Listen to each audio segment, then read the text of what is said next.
Welcome back. Former Governor Charlie Crist is running for his old job again, this time as a Democrat. He has two challengers, Agriculture Commissioner Nikki Fried and a new entry into the primary, State Senator Annette Taddeo.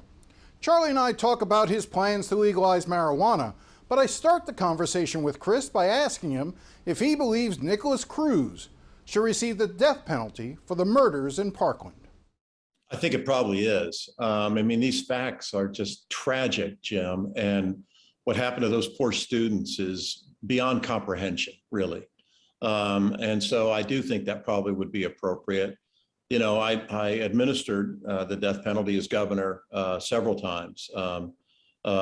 Never happy about it, to be candid with you. It's the toughest thing I ever did as governor.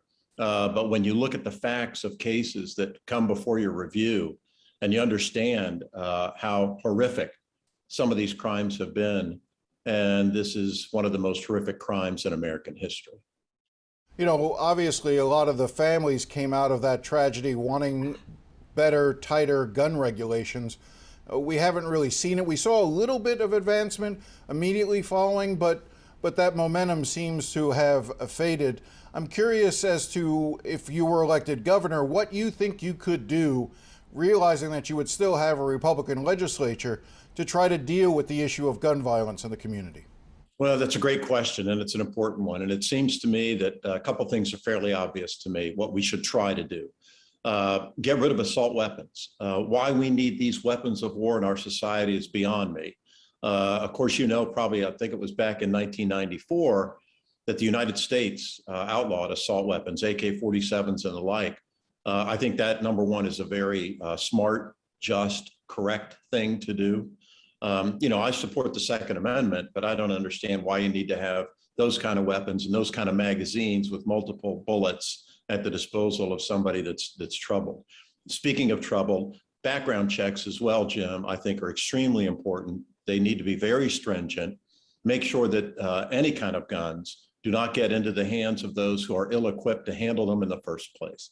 I want to ask you about Annette Taddeo. I know that you've said nothing but nice things about her entry into the race. She is now the third major Democratic candidate running. But, you know, there was a time where she was your lieutenant governor pick as you ran together as a ticket. You chose her.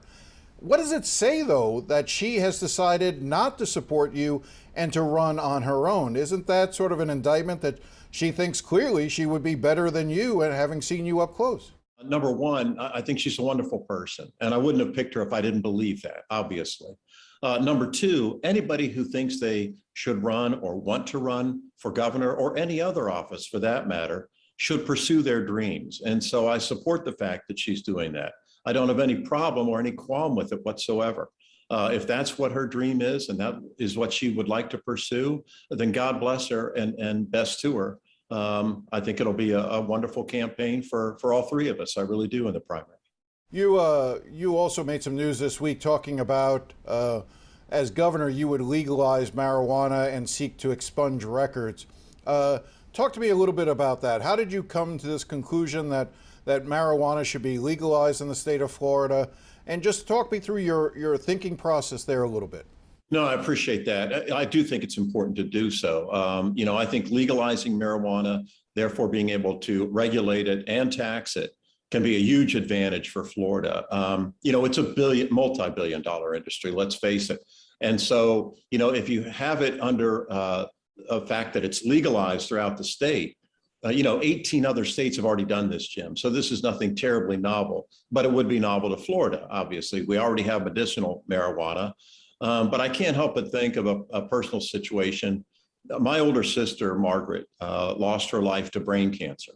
This has been several years ago now. And I can't help but think in my mind how it might have been a little easier for her to deal with that had marijuana been legalized at the time, taking the stigma away from it, if you will, and relieve some of her pain toward the end of that tragic experience. And it's not unique to my family. It's families all across the state have to deal with that kind of thing.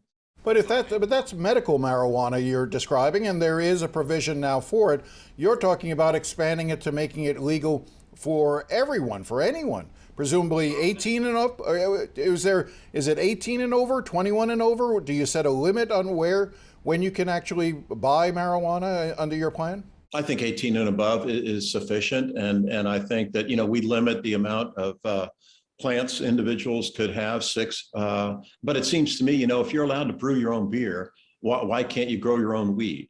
Cynically, from a political standpoint, you might look at your proposal and say to yourself, or I might say, that this is a way for you to try to undercut the support for one of your opponents, Nikki Fried, who has made marijuana and the legalization of marijuana for medical marijuana purposes a cornerstone of her campaign. Are you simply just trying to take one of her ideas and make it your own?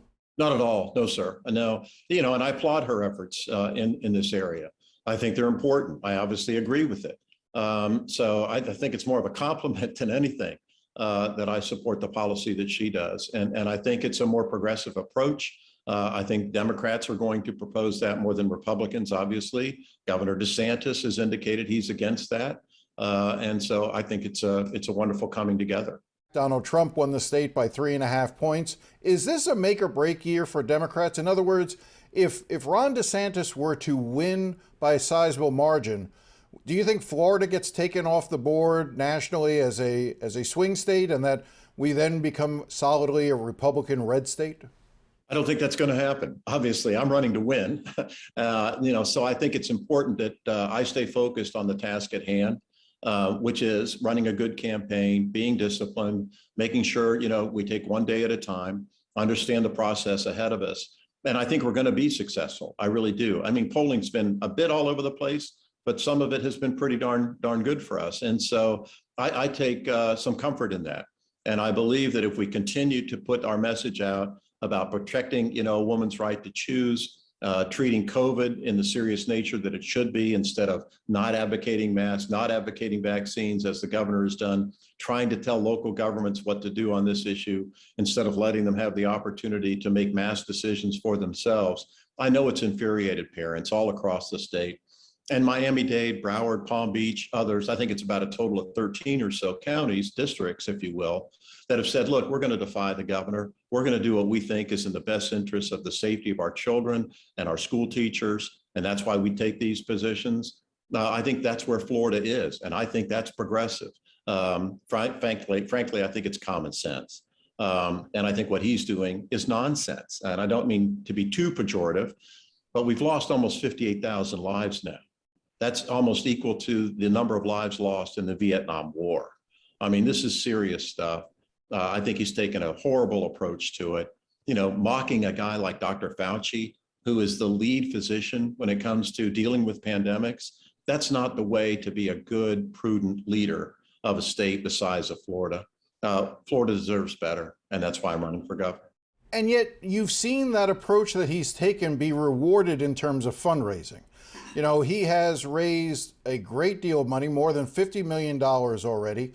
He says he's going to raise $150 million by the time this campaign is done, and he runs a year from now. Do you expect to come anywhere close to his fundraising ability? And if the donors are flocking to him, does that not suggest that that they think he's right on the issues? Well, I don't know what their motivation is. I don't know why these individuals have contributed to the governor's reelection campaign. All I can do is present our ideas, present a hopeful future for the Sunshine State, that we focus on public education. We understand that women have the right to make their own choice about their own health care. I understand that it's very important to protect our environment, do what's right to keep, us doing better. And treating, COVID in a more serious nature is better for our economy. I mean, I can't tell you how many friends of mine have said, I'm afraid to come to Florida because you guys have been #1 in infections, you've been #1 in hospitalizations, and you've been #1 in death. And that doesn't bode well for tourism. We all know that. And then he tried to get involved with cruise ships who simply wanted to make sure that people coming on to the ships had already been vaccinated along with the crew for the purpose of safety. Why you defy that or try to stand in the way of it is beyond my comprehension. And I believe at the end of the day, the people of Florida will feel the same way. We'll be right back.